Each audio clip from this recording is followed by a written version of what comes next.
साल 1663. 5 एप्रिलची ती भयंकर रात्र.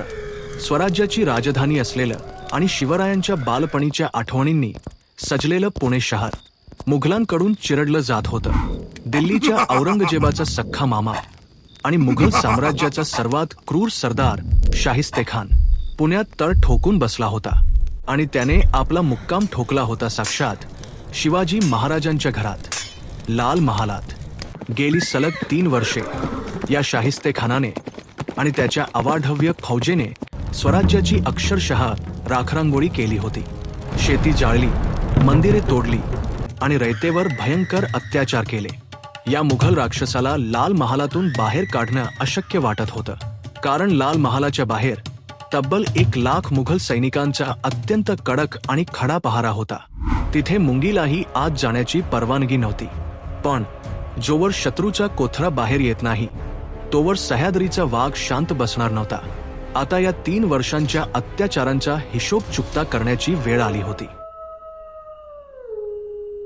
शिवाजी महाराजांनी एक भयंकर गनिमी कावा आखला. बाहेर 1 लाख मुघल सैन्य आणि महाराजांसोबत होते फक्त 400 निवडक बांदल मावळे.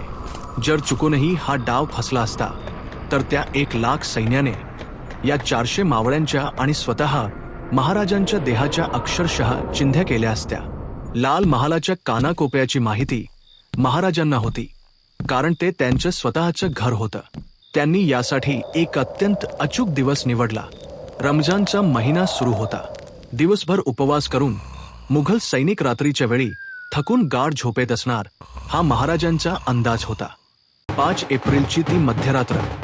पुण्याच्या रस्त्यावरून एका लग्नाची वरात वाजत गाजत चालली होती आणि याच वरातीचा आणि गर्दीचा फायदा घेत महाराज आणि त्यांचे ते 400 मावळे मुघल छावणीत अत्यंत गुप्तपणे शिरले.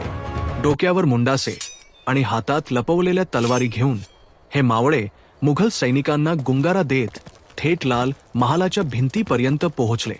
बाहेर हजारो मुघल सैनिक पहारा देत होते, पण महाराजांनी मुख्य दरवाजातून न जाता लाल महालाच्या मागच्या बाजूला स्वयंपाकघराच्या कच्च्या भिंतीजवळ आपला मोर्चा वळवला. अत्यंत शांततेत, एकाही शब्दाचा किंवा शस्त्राचा आवाज न करता त्या मावळ्यांनी भटारखान्याची ती कच्ची भिंत फोडली. दगडावर दगड काढला गेला आणि साक्षात मृत्यूचे दूत लाल महालात घुसले. आज शिरताच समोर काही मुघल पहारेकरी आले, पण त्यांना काही समजायच्या आतच किंवा त्यांच्या तोंडातून एक शब्द बाहेर पडायच्या आतच मावळ्यांच्या तलवारी सपकन फिरल्या आणि यांचा आवाज कायमचा बंद करण्यात आला. भिंत खोडून महाराज थेट शाहिस्तेखानाच्या शयनकक्षाकडे वेगाने निघाले. पण तेवढ्यात एका दासीला जाग आली. काळोखात तलवारी घेऊन उभे असलेले ते मराठे पाहून तिने भयंकर किंकाळी फोडली आणि काही सेकंदातच त्या शांत लाल महालात तलवारींचा भयंकर खणखणाट सुरू झाला.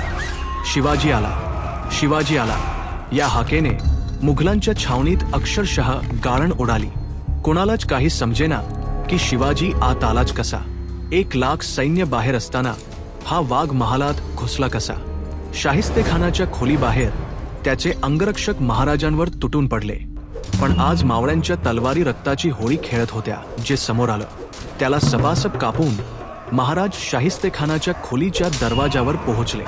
शाहिस्तेखान झोपेतून दचकून उठला. बाहेरचा तो मृत्यूचा तांडव ऐकून त्याची भीतीने अक्षरशः पॅन्ट ओली झाली.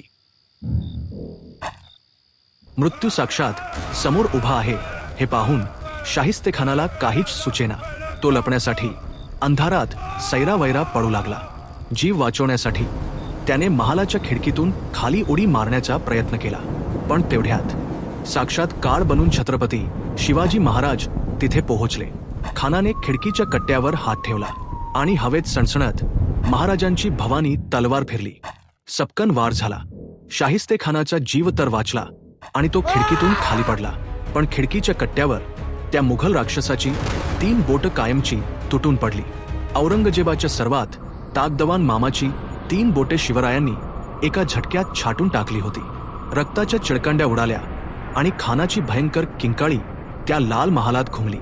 1 लाख सैन्याच्या गराड्यातून शत्रूला त्याच्याच घरात घुसून मारण्याचा हा थरार जगाच्या इतिहासात सुवर्णाक्षरांनी कोरला गेला. औरंगजेबाची दहशत महाराजांनी एका रात्रीत मातीत मिळवली होती. सगळ्यात पहिले कमेंट करा, व्हिडिओ कसा वाटला नक्की सांगा. लाईक करा, कमेंट करा, शेअर करा, सबस्क्राईब करा. त्याच्याने आपल्या चॅनलला एक वेगळी ग्रोथ आणि रीच मिळते. थँक्यू. जय महाराष्ट्र.